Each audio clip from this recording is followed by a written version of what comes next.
Hey guys, Coach Alex Gonzalez coming at you with a great Mobility Monday. The month of September is slowly coming to an end, which means that we've got a new program on the rise. Next month's theme is squats, so we're getting into Squat-tober. We're gonna get into slightly different programming, lifting a little bit heavier weights. Over the next week, I'm gonna give you some good insight about some mobility tips, some ways that our nutrition is gonna change, and just what that month as a whole is gonna do for us. But before we get into that, a word from our favorite sponsor, me. We're halfway through the month of September. If you haven't noticed, we got new shirts for the month, Super September shirts. They're a limited run, get one while you can. I love the way that they fit around the arms, they taper around the waist. Like I said, they're a limited run, grab one while you can. I'm gonna leave a link down in the comments below. Alrighty, howdy y'all. Getting into another Mobility Monday today. I'm gonna be talking about the 3 biggest issues that I normally see when it comes to squats and how to fix them. So let's jump right into it.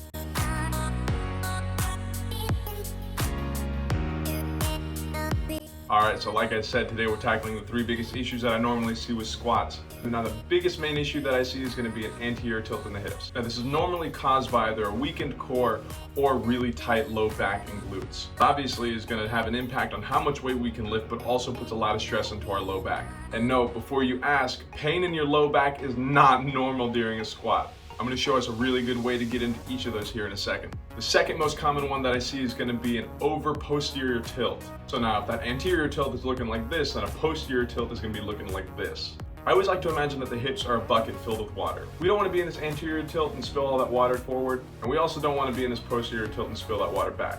If we have a posterior tilt, this could be indicative of tight hamstrings or tight calves. When we have tight hamstrings, we're prone to something called a butt wink. Now, a butt wink usually affects the bottom of a squat. Because those hamstrings are so tight, it ends up pulling the hips down towards the heels. With our butt coming closer to the heels, we actually become quite off balance. Most of that weight is distributed in the heels, and we have risk of falling backwards. And finally, one of the biggest issues that I see with squatting is not having enough shoulder mobility. Now, I'm not saying the back squat is going to be the one that we're going to be doing every single day, but increasing that shoulder mobility is greatly going to help. A lot of the time when we think about shoulder mobility, we think about the shoulders and the upper back, maybe even sometimes the neck. But what if I told you we're looking on the opposite side of the body? We should be focusing on the pecs. Over time, if we have an office job, if we're driving a lot and the shoulders are pulled forward just like this, the pec muscles can get very tight. Many people come to me and ask, well, why is my body doing that? Is that just a bug in the system? No, it's not a bug, it's a feature. Because so many of us live to that day-to-day life with those shoulders rolled forward, we're telling our body that that is where work needs to be done. So your body adapts and says, you know what, I'm gonna make work easy for you. I'm gonna tighten up the pec muscles so this way our shoulders don't have to work as much. Now with shortened pec muscles, we can keep those shoulders forward doing whatever we're doing throughout the day. Now, of course, this isn't very great for our shoulder mobility, but overall not super great for our posture. Alrighty, y'all, let's take a trip upstairs and we'll get into some mobility. Alright, so as I mentioned, the number one main issue that I see when doing squats is that anterior tilt. The main things that we can do to fix that is treat the QL and the glutes. Now the QL is a little square of muscle that's located at the low of the back. Anytime we do any type of myofascial, we don't want to be on top of any bone, but we can use bone as a guide. With this in mind, we can find the QL rather easy. The QL is just below the ribs, just to the side of the spine, and just above that hip crest. So again, just reiterating on myself, we're going to be just below the ribs, just to the side of the spine, and just above that hip crest. We're going to take a lacrosse ball and place it right on that spot, and we're going to lay straight back. Again, watch out and make sure that we're not on any bone. This should be exclusively soft tissue. We're going to take a good inhale. On that exhale, raise the leg that we have that ball on. You're going to take a second inhale. On that exhale, grab that knee and slowly pull it towards the chest. Now we can use this knee kind of like a joystick. Anywhere that the knee goes, that low back is going to follow. We're not necessarily going to be moving this ball around too much. The QL is a very small area, so small circles and small movements will do. Because it's such a small area, I don't like to do more than 1 minute. So once we hit 1 minute, go ahead and swap it over to the other side. Now the second problem area for that anterior tilt is going to be the glutes. We're going to be working more specifically into the glute medius. Now the glute medius is a small muscle that runs across the top of the glute. It's one of the primary movers when it comes to the flexion of the glutes and the abductors of the knees. We're going to get into this by lying down on our side. You can put your head on your hand, pretend you're at a calendar shoot. No, I'm kidding. So the way that we're going to do this is we're going to have to find the glute med first.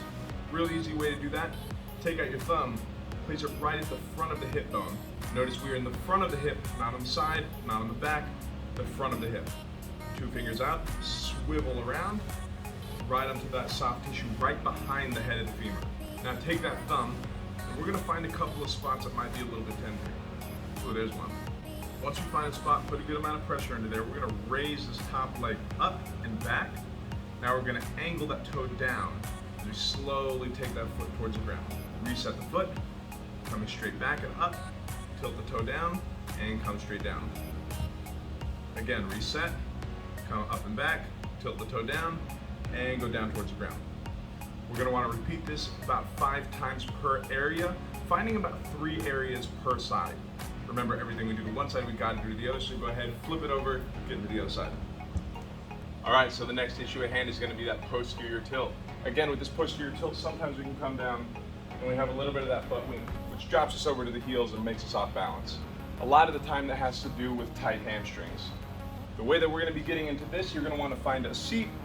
Right now, I only have my box, so make sure that we have a hard top on it. I've got this black square, but you can use a textbook, maybe just a hard chair. And we're gonna want a lacrosse ball. Now the hamstrings are big muscles, so we are gonna wanna take some time on these. We're gonna take our ball and we're gonna start at the top of the hamstrings, right where the hamstring meets the glute. We're gonna take that ball, go right underneath. We're gonna find a couple of spots. Roll around until you find something that's pretty tender. Once we find a spot, we're gonna slowly extend that leg out. We're gonna do about 5 kicks on each spot that we find. Once we get 5 kicks, we're gonna go ahead and move to another spot. Now we should find about 5 or 6 spots throughout the entire hamstrings. As I mentioned, 5 kicks per spot. Everything we do to one side, gotta do to the other, so go ahead and swap it to the other side. Just as an added bonus, we can absolutely pair this with our PNF stretching that we learned from last week. Remember, roll first, stretch second. And finally, this last one, being able to open up the chest, we're gonna get into the PECS. Again, take your trusty lacrosse ball. Remember, we don't want to be on any bone, so make sure that we only focus on soft tissue here. We are going to be near the sternum, but not on the sternum. Take your ball, place it on the soft tissue just outside of the sternum. I like to go 2 hands just to find a good even pressure, and then roll slowly towards that shoulder.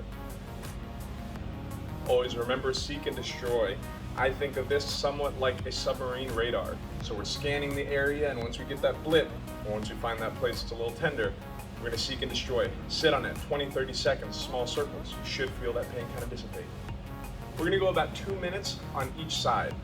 Remember, once you finish one side, you gotta do the other. So go ahead and swap it over to the other side. Alrighty guys, that's about all I got for us today. I hope we learned something new. If we have any questions or any recommendations for content that you wanna see, go ahead and leave a comment down below. Don't forget, those Super September shirts are a limited time run, so don't forget to grab one while you can. I'm gonna leave a link down in the comments. Other than that, leave a like and a comment, that helps us out a lot. Can't wait for Squattober to be here, but until then, be good, drink some water, I'll see y'all in the next one.